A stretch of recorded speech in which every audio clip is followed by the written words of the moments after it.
Bwana, mambo vipi? Mimi ni Shabani Bushiri na hii ni Ndaka Online TV.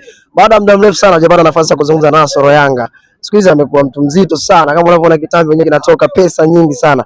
Nasoro, mambo vipi kaka? Mimi kwanza namshukuru Mwenyezi Mungu mwingi wa rehema kujalia baraka tele kufika siku ya leo.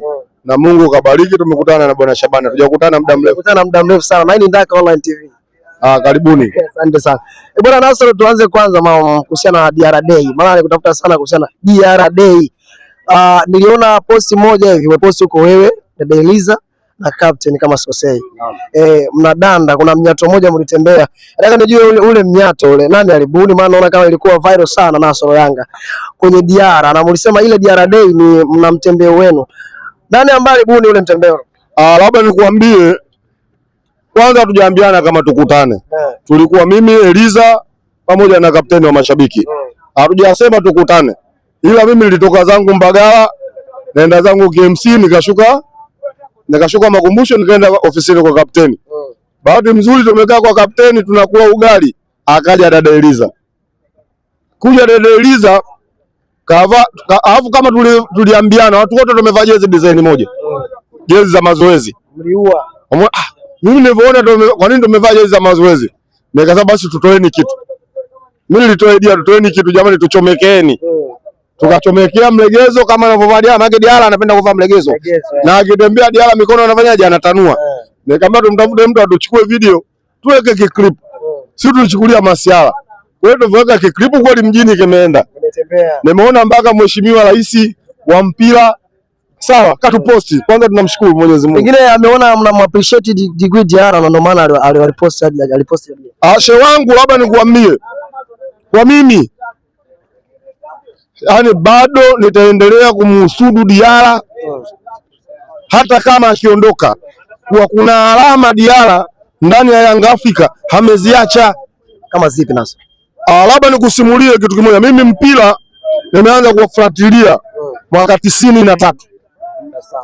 Nikichukua mwaka 93 na historia nikifuata za nyuma mpaka leo tulipokuwepo, hakuna kipa yoyote aliyofanya vizuri ndani ya Yanga kumpita Djigui Diala. Hakuna. Pengine Diara anatakiwa atengewe kabisa siku yake kabisa, DR Day nyingine. Maana nimeona mmepesa mingi Nasoro. Hii Young Africans mna lengo gani na wachezaji? Akifanya vizuri mnampa leo huyu. Tumeona Dube mlimpatia hii kwa Diara. Pengine huwe ni muendelezo kwa wachezaji wengine ili kuwapa motisha kucheza vizuri. Yanga ina falsafa peke yake. Falsafa peke yake, na hii sio mwaka huu. Hii ndio kawaida yao Yanga. Yanga kabla JSM hajaingia, nitakukumbusha nyuma, yupo Yusuf Mabubu Manji. Yanga walienda kumchangia, kuna mtu mmoja anaitwa Ngoma. Akapewa mpaka mchele uwanja wa Benjamin William Mkapa. Hii ndio falsafa ya Yanga Afrika. Sisi tunafanya falsafa hii kwa sababu gani? Mchezaji kama unamfanyia kitu kama hichi, hata kama akiondoka, lazima akumbuke kumbukumbu yake Tanzania kuna timu inaitwa Yanga Afrika. Naona wachezaji wengine walikuwepo kwenye mechi. Ndio maana nakwambia hakuna mchezaji ambaye anaondoka Yanga anakosa akija Tanzania kuja makao makuu au mazoezi ya Yanga. Kwa mfano mdogo, angalia Fiston Kalala Mayele akija ndani ya ardhi ya Tanzania. Mfano mdogo, umeona juzi Stefano Aziziki kaenda mazoezini kaonekana hadi kwenye mechi. Sisi tunamzungumzia juzi ilikuwa siku ya Djigui Diala. Diala ndo kipa namba 1 tokea Yanga ianzishwe. Tokea Yanga wazee wetu almarhum walioanzisha Yanga, hakuna kipa aliyotokea ndani ya Yanga kama Djigui Diala. Hakuna. Djigui Diala ana rekodi, ndio kipa peke yake aliocheza fainali na Yanga Afrika. Hakuna kipa huyo. Djigui Diala ndio kipa aliyokaa mechi zote za dabi. Simba anafungwa mara 6 mfululizo, Djigui Diala yupo golini. Historia hiyo hakuna kipa yoyote aliyoweka ndani ya Yanga. Tulipoteza kucheza robo fainali miaka 25. Djigui Diala protector yupo ndani ya Yanga, ndo anatupeleka kwenda kucheza robo finali. Kwa hiyo ndo maana nikakwambia hakuna kipa yoyote aliyowahi kupita alichofanya Diala yeye kakifanya. Hakuna.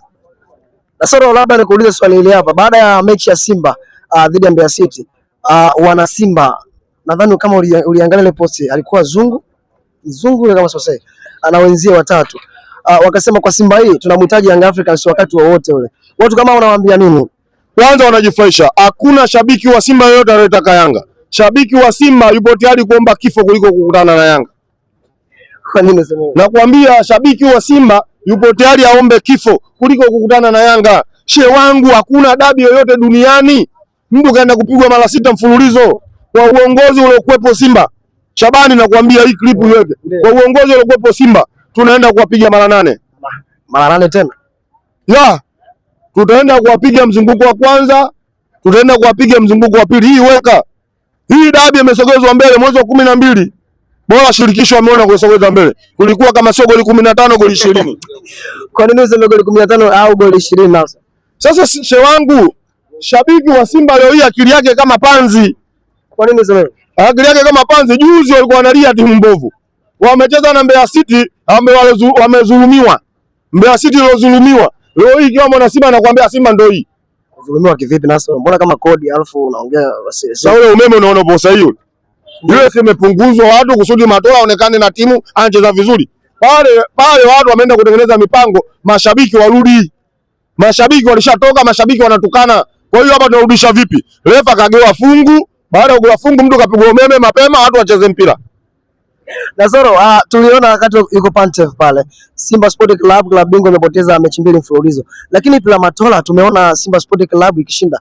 Pengine kuna kitu kinaendelea ndani ya Simba na makocha wa nje wakija wanafanyia figisu, unavyoona wewe Nasoro. Labda nikwambie kitu kimoja. Juzi usiniambie mpira Matola umeuona. Kwa nini? Ambaye watu wamepunguzwa nguvu. Kuona kwenye mbele kadi ni sio kadi ya kesho. Kwa kesho ndo mpira wenyewe. Tusubiri kesho alafu utakuja kuniambia mpira Matola umeuona. Wakati yuko Fadu Davis ulisema kwamba Fadu Davis afikishi Christmas. Lakini kwa Pantev pia ulisema afiki Christmas. Pengine una kitu gani na una mtu gani ndani ya Simba ambaye anakupa kodi hizo? Hadi unasema hivyo na ninatokea kweli naso. Kwanza nikwambia mimi nina kodi nyingi sana ndani ya Simba. Mimi nina kodi nyingi kuliko wana Simba wenyewe. Unazitolea wapi hizo kodi? Na mtu wangu na nidanganyi anachoniambia kwa sasa. Mimi ndio mtu wa kwanza kuongea Fadu anaondoka hapa. Na nikatukanwa sana kwenye klipu. Tena wewe ulinioji. Unakumbuka? Na kweli aliondoka. Mimi niliongea asubuhi kwa matatu achezi Krismasi. Krismasi atuli naye jioni kimetokea. Si ushaelewa? Nikaja kuongea kikao kinakaa saa 8 kujadiliwa mediali. Na kikao kilikaa kweli kapewa onyo. Kuna combination gani kati ya wewe na wana Simba? Mimi na wana Simba damdam. Hii nakugea nyingine. Hata huyu Matola hawezi kufanya vizuri kwa sababu. Kwa sababu gani? Viongozi wa Simba na mashabiki wa Simba akili zao zimeganda kama barafu. Uganda unamaanisha nini zimeganda kama barafu? Kuna mtu amefukuzwa ndani ya bodi. Msimu unavyoanza kuna mtu ametolewa ndani ya bodi. Nani? Hayupo. Mimi simtaji mtu jina. Maana kuna wengine ukiwataja majina wanakupeleka polisi. Yaani kuna kiongozi kafukuzwa ndani. Hili nikiongea wana Simba najua ni nani namzungumzia. Huyo mtu ndo tuliambiwa Elie Mpanzo anakuja, huyo ndo baba yake mzazi Elie. Aliyefukuzwa huyo. Si ushaelewa, nisikize vizuri. Huyo mtu ndo tuliambiwa Elie Mpanzo ndo baba yake mzazi. Si ushaelewa mpaka hapo? Uelewa hiyo kodi. Baada ya kutoka hapo huyo mtu ndio alomsajili Kibu Denis. Huyo mtu ndio alomsajili Mutale. Yeshua. Na mpaka leo yeye ndani ya Simba hayupo. Kuna wachezaji 5 wanakaa katika apartment yake. Huyo mwamba. Na msimu kisha naye anaondoka moja kwa moja. Sasa wewe unaelewa Simba ataenda kufanya vizuri. Na kuletea mfano mdogo, angalia ukitaka kujua mashabiki wa Simba. Sawa, na wanachama wa Simba akili yao kama andazi. Sehemu moja nakwambia. Niambie. Wewe ulisikia wapi mchezaji akifiwa anaenda kukaa wiki 4? Sijasikia, alafu nikitaka nikuulize naso. Mchezaji ninavyojua mimi akifiwa anakaa siku ya kwanza, ya pili, ya tatu. Sawa? Karudi kambini. Kibu Denis kafiwa na baba yake anakwenda wiki ya 4, hajarudi kambini. Kwa hiyo anakaeda. Wewe unataka niambie shida ilikuwa wapi pale? Au pengine waliamua uongozi wampatie? Sio uongozi, mchezaji wa mtu.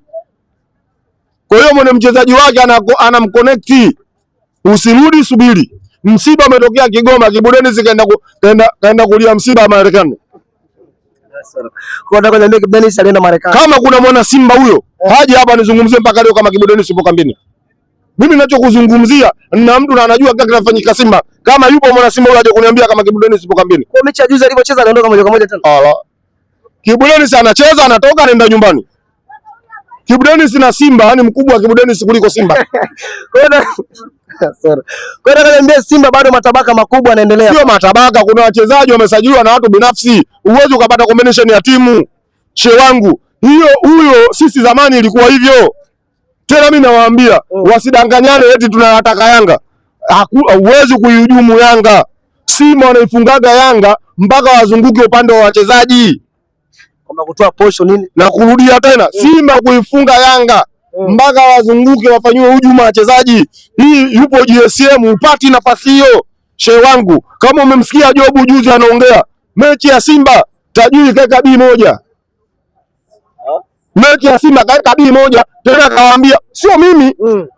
Kapteni anaongea, kama uliona hata clip uliona. Anaongea tajiri ya kulala.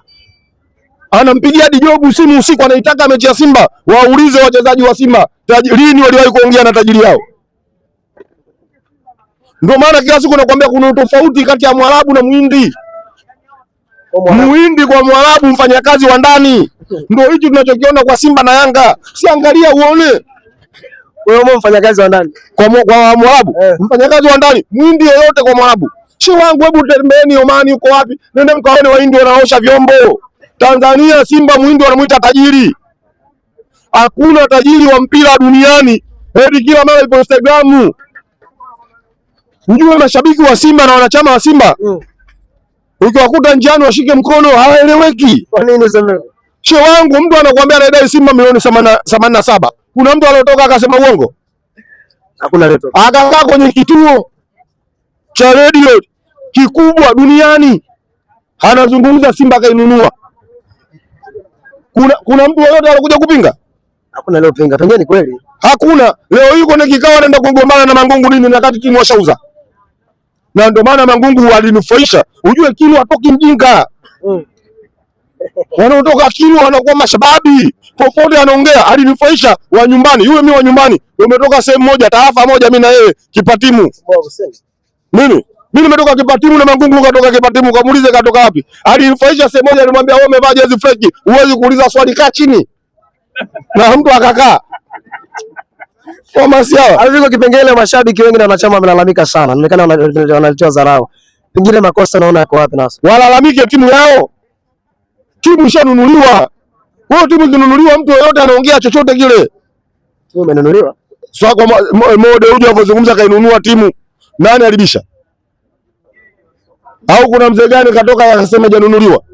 Kama hajabisha. Hata mimi naweza kununua shabiki wa Simba, wao wananunulika. Kwa nini useme unaweza kumnunua shabiki wa Simba? Unaona anauza sana. Shabiki wa Simba ukimwonyesha hela hana shida, unaondoka naye. Si wameuza timu yao. Leo hiyo wanakuja kulia Mangungu umtaki, wewe una timu. Na ushauza. Na pili unamlaumu Mangungu. Hebu angalia sehemu gani unamlaumu Mangungu. Mangungu ni TV remote anayo mtu. Remote ana nani sasa? Kanjibai. Mangungu anaendesha. Kwa sababu nakwambia Mangungu ni TV remote anayo mtu. Kwa hizi kinachokiongea kama shabiki wa Simba atakuja kubisha, mimi natembea uchi mpaka Mbagala. Haya, kwa sababu gani unasema hivyo Mangungu ni remote? Kwa sababu Simba Yanga walivyokuwa wanawaita La Liga hapa. Wanataka mabadiliko au walicheka. Yanga wanaenda kutoa hela kununua. Yanga walikuwa na akili timamu. Na ndio maana Yanga mfumo wao uliweka matajiri watatu. Tajiri mmoja hana nguvu ya kuongea. Simba wao walitaka kumpa 71%. Bila ya waziri wa michezo, sasa hizi timu washauza. Waziri wa michezo akasema hapana, inabidi agiwe 49%. Lakini bado waliona kama wao vile tajiri hao wanaonewa. Sasa hivi wanakuja kuelewa, serikali bado kwambia katiba tuipitishi. Wanatakiwa matajiri watatu waseme ndio wanaamka. Kweli kama wenzetu. Kwa Young Africans wametengeneza njia, wanakuja nyuma. Wao wanakuja siku zote, baba ndo anaanza, mtoto mwanamke anafuata nyuma. Wewe baba Young Africans. Baba ndo Yanga. Wangu sasa hivi wanaambiwa waende kufuata katiba kama ya Yanga. Matajiri watatu. Tayari walimpa 99% Mode Uji kuwa anapata 49%. Leo hii mnaenda kufanya mabadiliko ya katiba, yeye anaweza kukubali?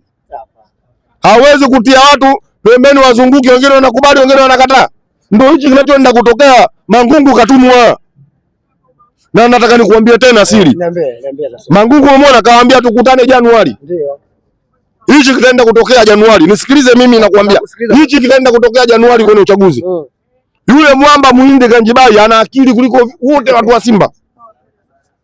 Kwa nini useme ana akili kuliko wote? Yule anaenda kumtafuta mtu mwingine. Sasa ushaona Mangungu washamshtukia. Yule anaenda kumtafuta mtu mwingine, anamseti, anakuja kama kuambia mimi nikipita tunaenda kubadilisha katiba. Akipita anakuja kama Mangungu. Kaa nayo utakuja kuniambia. Na sasa tutoke upande wetu tuje nakwambia hivyo kwa sababu gani? Alisimama mtu anataka Simba inyooke. Anaitwa Mkwabi. Unakumbuka? Nakumbuka ndio. Mkwabi alinyoka hivi. Muhindi akaona huyu anaenda kuwastua watu akili. Akakamata wa mashabiki wa Simba. Akawaambia huyu anataka kutoboa mtumbwi. Mkwabi akaondoka. Sasa kama Mkwabi alitaka kweli Simba inyooke, sawa, Muhindi akamtimua. Kwa nini leo Mangungu anaharibu Muhindi asimtimue? Wewe uelewe hapo ndo utakuja kupata picha kama kwa Mangungu upo chini ya Muhindi. Mangungu anatumika na Muhindi. Anatumika. Mkwabi alikuwa anataka kunyoka hapa. Mkwabi anataka kunyoka hapa, moyo kutoka. Akasema huyu anataka kuzamisha mtumbwi. Anatoboa mtumbwi. Ila kwa vile hii mimi naongea na wafumbua masikio, wakujue akili za mashabiki wa Simba zimeganda. Wanaenda kumlaumu Mangungu, wanamwacha mwenyewe. Kwa Mangungu hana makosa. Hana. Mangungu TV remote anayo mtu. Sasa tutaka upande tuje kwa upande wa Msheri, anaonekana na kiwango kikubwa sana baada ya kucheza ile mechi. Pengine ndo mna ile quality ya magoli bilioni 100 ile ndo anafanya vizuri. Bado na Msheri sio yule. Msheri amebadilika sana. Sio bilioni 100. Kwanza mimi nampongeza Msheri. Nampongeza Msheri kuwa na uvumilivu kubaki na Djigui Diarra kwenda kusoma. Msheri anasoma kwa Djigui Diarra. Kwa Msheri ni mwanafunzi wa Djigui Diarra. Sahihi nitakwambia. Nakukumbusha. Msheri anatoka. Anakuja Yanga, Msheri hawezi kucheza kwa miguu. Hakuna Mtanzania yote asiyojua. Ila Msheri kila siku zinavyokwenda anamsoma Djigui Diarra. Sawa. Juzi Msheri anacheza, sisi tunaona kama Djigui yupo. Msheri anacheza na mguu, anajua hapa muda gani nikitoka natoka moja kwa moja. Kama Djigui Diarra. Shehe wangu kuna makipa wengine wa timu kubwa hawamfikii uwezo wa Msheri. Timu kubwa kama timu gani? Nakwambia Yakubu huwezi kumfananisha na Msheri. Angalia hata cheza yake. Wewe kuniambie Msheri ana deserve kuwa Tanzania 1? Kabisa sio Yakubu. Kwa nini sio Yakubu? Shehe wangu mchezaji ajua hata kucheza kwa mguu. Mpira wa kisasa. Shabani, mpira wa kisasa unahitajika kipa acheze na mguu. Kipa kama huwezi kucheza na mguu mpira wa kisasa au kuhitaji. Yakubu ukimpa acheze kwa mguu, umechukua majiwe 5 umemfungia miguuni. Unaona shida iko wapi? Maana tumeona Msheri amebadilika na mabadiliko makubwa sana. Pengine kocha wa mazoezi afanye vizuri au shida ipo wapi sasa? Sio kufanya vizuri, mchezaji mwenyewe yupo tayari kusoma. Msheri yupo tayari kusoma na anafundishwa na Diarra. Sawa, si nakwambia makipa wengi wa Tanzania walikuwa hawajui kucheza na mguu. Mchezo wa kucheza mpira na mguu golikipa ndani ya rizika uleta Djigui Diarra. Kama kuna mtu anabisha mimi natembea uchi hapa mpaka Kigoma. Djigui Diarra kuja Yanga Afrika ndio kaanzisha mpira unachezwa, golikipa anacheza kwa mguu, hakuna mwingine. Na sasa hivi tunaona makipa wa Tanzania nao wanasoma. Msheri kahitimu. Kwa Msheri ana deserve kuwa sehemu yoyote. Msheri ana deserve kucheza Simba namba kuanza first 11. Msheri ana deserve kwenda kucheza Azam first 11. Nataka niambie Msheri anamweka pale Kamara benchi. Nani? Msheri anamweka Kamara? Ah la. Sasa unauliza makofi ukikamatwa. Unauliza makofi kituo cha polisi. Ukikamatwa lazima upigwe makofi na polisi. Sasa unaenda kuuliza hilo. Shehe wangu Msheri kasoma. Hadi Msheri mmoja Yakubu 1000. Hebu tutaje na Msheri mmoja Yakubu 1000 hapo. Tuangalie ile save ambayo amesave Msheri. Alitoka watu walijua kama ataenda kukosa ile mpira lakini alienda kapiga lakini akuishapa kaenda tena. Una kitu nataka nikukumbushe, unataka kujua Msheri yupo vizuri kuliko Yakubu. Msheri alitoka akaenda kucheza mpira. Baada ya kucheza mpira ukaenda vibaya. Msheri akukata tamaa, akatoka tena. Nitajua Yakubu kai kutoka vile lini. Naondoka tumbo wazi sasa hivi mpaka unakotaka wewe. Nitajua Yakubu kaweza kucheza vile lini. Yaani katoka mpaka kufika katikati kuamua sasa hivi mimi naenda kuokoa mpira. Kwa mabeki wangu hapa amekosea. Angalia Yakubu, mabeki wa Simba akipotea himo. Au uone mpira? Timu ya taifa katufungisha hapa anapasia. Yaani karudishiwa mpira yeye anapasia kwa forward. Na Kuwait alikuwa na nani? Kumbe ushajua eh? Leo kuuliza swali. Kwa hiyo naona mimi timu ya taifa anaitana kama mapenzi. Aishi Manula vile vile hajacheza. Umeona kiwango chake? Nakwambia Aishi Manula vile vile. Yakubu mfikia Aishi Manula. Amfikii. Lakini katikati tuna mashaka timu ya taifa hapo anaitwa mipango. Yakubu hafai kucheza timu ya taifa shehe wangu. Kama tunataka timu ya taifa kweli tukafanye kweli. Uwezi ukaenda na kipa Yakubu. Uwezi. Ni bora arudishwe Tanzania wani kabisa. Mimi 99% akiitwa Manula nakubali. Nakubali. Hana uwezo wa kucheza timu ya taifa. Tusidanganyane, tuambiane ukweli. Mpira wa kisasa kipa anatakiwa acheze na mguu. Yakubu ukimwambia mpira apige na mguu, mwanangu umempa jiwe la kilo 10 apige. Kwa hiyo unataka unamaanisha kusema kwamba Simba Sport Club maana sasa hivi wapo kwenye mjadala wa goalkeeping bado sana baada ya Kamara kuumia. Wamekosea sana kumwacha Aishi Manula. Sio wao wenyewe Simba na vikao vyao wanaokaa wanatafuta goalkeeper. Kama wenyewe wanatafuta goalkeeper wanamchukuaje Yakubu kwenda timu ya taifa? Wanatafuta goalkeeper. Na kuambia na vikao vinakaa anatafutwa mbadala. Wa Kamara anatafutwa mbadala wa Kamara. Maana pale wanaona mbadala wa Kamara bado hawajapata. She wangu kipa akipiga mguu anapasia mtu. She wangu tunaenda kucheza na watu wenye akili. Tunaenda kucheza watu wametoka Ulaya wanakuja. Yale makocha anayofanya yale yote kwenye kamba yale. Aishi Manula bado anahitajika timu ya taifa. Gamondi nimemwelewa siku ile kuongea naye Aishi Manula. Na namuwasisitiza Gamondi. Haraka mno Aishi Manula anahitajika. Bado sijaona golikipa yoyote wa Tanzania kwenda kumweka mbao Aishi. Tusidanganyane. Tusidanganyane. Aishi yani wewe mwangalia Aishi hajacheza msimu mzima. Kama angalia juzi alipocheza Azam. Hapo mfananishe na huyu Yakubu. Ule ndio uimara wa uzoefu wa golikipa Aishi Manula. Na kujua sio uzoefu tu. Na kujua. Kwa hiyo bwana huyo usiato mimi hapa sio shabiki wake. Mimi hata akiwa timu ya taifa simshangilii. Mimi najua muda wote saa yoyote anakunya. Neno moja kwa mashabiki wa Young Africans, maana muda unatupa mkono. Neno moja kwa mashabiki wa Young Africa, mimi nawaomba waliokuwa na uwezo wanahitajika Dodoma kwenda kuisupport timu. Na waliokuwa karibu na mkoa wa Dodoma waliokuwa karibu inabidi wasogee kwenda kuona burudani. Burudani imepelekwa kwao. Ujue Yanga ikicheza kama sikukuu nchi. Ndio timu ambayo mpaka sasa hivi katika mashindano ya kafu haijafungwa. Ndani ya ardhi lazima uizungumzie Yanga. Kwa hiyo ndio unaenda kuhitaji timu bora. Kwa hiyo Yanga ikicheza unajua kabisa leo hii timu bora inacheza. Ndugu zako wanasema utafuzu bwana. Kwa ukilala kama ukiota utafuzu, unaweza ukafuzu kwa ndoto. Sisi hatusemi kwa ndoto. Sisi tuna pointi 4 bado hatujasema tunafuzu. Sisi tunakwambia tunahitaji pointi 6. Kwa hiyo mtu anakuambia hana pointi hana fuzu, muache. Kwa sababu kila mtu ana akili yake. Akili yangu mimi huwezi kuifanisha na akili ya mwingine. Mimi timu yangu ina pointi 4. Ndio. Yanga Afrika lakini bado unasema tunahitaji pointi 6. Sasa mtu kama hana pointi, mtu hana pointi hata moja anakuambia yeye anahitaji pointi anafuzu, muache. Kila mtu ana akili yake. Shukrani sana. Asante.